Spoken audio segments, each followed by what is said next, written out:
ebusia form ma obibia akwaba ede ebatuma GHS so Ghana wahala jumedie ena wani egusu a wohwe na ebusia ene de ye ankasa ye actress ye Pamela Odame Watara odiniso ene yaudie adome wono ankasa ne yonko ye breboa a obi mu kire mu se dru krampo sana se dise wode ensem no ekokot krampo na wode ebeko na ebusia for ensem no emu enchiremu eni ebia na wonim de baye no nti ama baye yi ekasa ensem ya na say entem na natonado ekokotena Kantanka TV so ebrana na yas ene na etwetwe enkomo ema wode ensem bi etu edwa efa Pamela Odame ehun a wochiremu a 3 years ago hu abaya no ewo osum anache se wo bo best bra ashawo abrabo yi bi miche emu a na prostitute na that was 3 years ago na one no have one night stand ema abaya no krampo kache ne se we Kenya ni wonye Ghana ni hu ensensem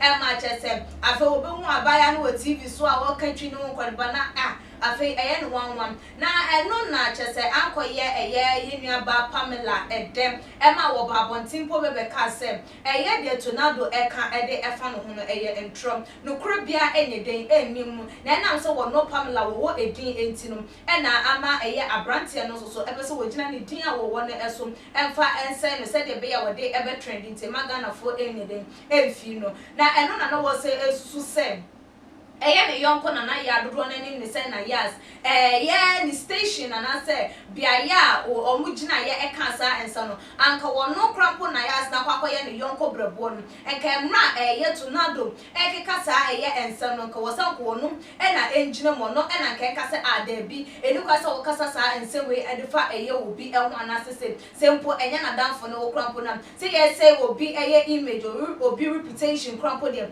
was said wo na wo se na say adabi mema wo engu obi animu ate mema wo ntane show obi image mema wo say obi brand all because of trend and also all because of say station and me video ebeko na so na yas andwen sa ade no ho enam say ne video na yi be trending no wo hwe ema yegu wo no Pamela nanimu ase a wo no Pamela wo hu wo na yas say wo ye ne big sister a just wo no wafa ayonko a che a just mutimi didi bom no ho enko ne ba na wo expect na wo susa ade we every one na se wa ba bonten na wa ba besra wo sem anka brana ye be apologize anase bibia na yas mo ba bonten na abusuafo wo no de odi etu edwa se Pamela emfa ni chinchin emfa ne nante one interview to another embo ni di anya sa pa dia se de wa woni wo de antoa bebo ni dua wo de antoa be gye no na ebusuafo ensem we na just still na ase abaya Pamela ne yie se me yonko na se ne nyoma be ya na sa bibi kitu bi abaye ntema na sei na wo de ensem eba beto abonten ana we invite me say member wo show na nyoma be bo mu na no ntimi ama all those mentimi from any wu mo ntimi du me fo no ho nkro ne ba na se enu mu no me ba be cast we dia cho na se say na we reply dia there bi we di ya pa de amana yas che se wo ye nua be kasa wo kingdom FM eso ne de se ni so eba say na no waka say enam say ya odie ni enti no da ne da se wo su no waka sa de wi a no me enko na ya se so na chese busuafo se die eduabo no a different dimension na abusuan wo man ko tie ne nsa no se de wodi etu edwa many wait we twa o program na ya program na yas adult show meet me kwatena me search to the whole day from morning to evening na me twa the program by time. Now, yes, I call her my sister. She's my sister. I follow her to everywhere. I'm not a bad friend. Say that they measured that same medicine. Akosha is the only person who know the reason why I couldn't go for the show there. I was even telling my boyfriend, see, and I'll show you. My intimate and call my friend. I had to off my phone because me say me munu me feel it bad. Say me intimate then. Uncle show no. I didn't mean to play her wicked. So okay, now ask for the man to so mention that men call. Just to do her. After everything I my man, now we unquana me be playing the wiki for what? Based on what? Me said Naya was a big sister. me person sadi we say be serious banter be among kasa and answer this. You understand me? But for now, no, I want us let's conclude this thing. Let's conclude, then you move to the next topic. Because the more I talk, I might cry because I am here. I am here to the stand and say, somebody I fucking call you my big sister. You giving somebody the opportunity to sit there. Now all called offering me a prostitute with no fucking evidence.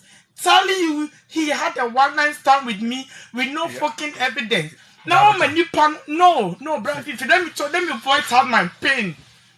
With no evidence, no one better now we shows you are in control of the show. Now nippon better now honor with no evidence, and you are telling me you were trying to cut him off. The show is yours. You could have gone. What he did was not professionalism. Fine. Brother, into me better my baby be di. O de fani se nippon po onyo wadanfo onyo busuani. Now my baby be name me channel asagoni. Me nene having one night stand for 10 minutes, for 5 minutes. Na me yeno. Because when you're professional, no one me fine just to sell your show. Now after that, you come and pick the phone and call me Mrs. Taketsuan. Fuck you, you are fake. I'm so fucking hurt. Rafifi, I'm so hurt. Now, brother, video now apologize to Mama. You came to do video threatening me to curse me. You came to do video threatening me to curse me.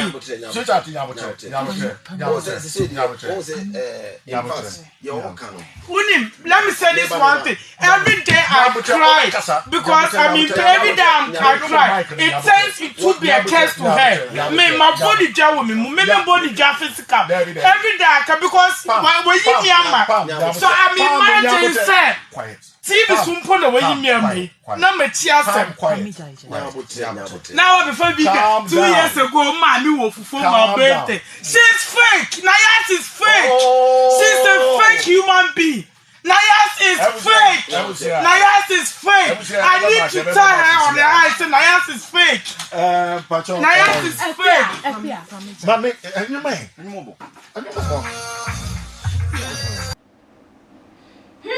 See you, and I knew about Pamela. Just what church a year and so with me say, what did you year pan, ever a year dear? Naya say a year when I was for answer wow. Now say a year Naya Timmy Engineer, a year can tank TV and so no one good anyone see no idea. Not just say a woman yes will be sue a year Nayas no any a bill so a year can tank TV. Now I was for and also some woman said there were and some no at 2 Jana, one yes say Ghana for an answer too much they are boy Timu and a year can.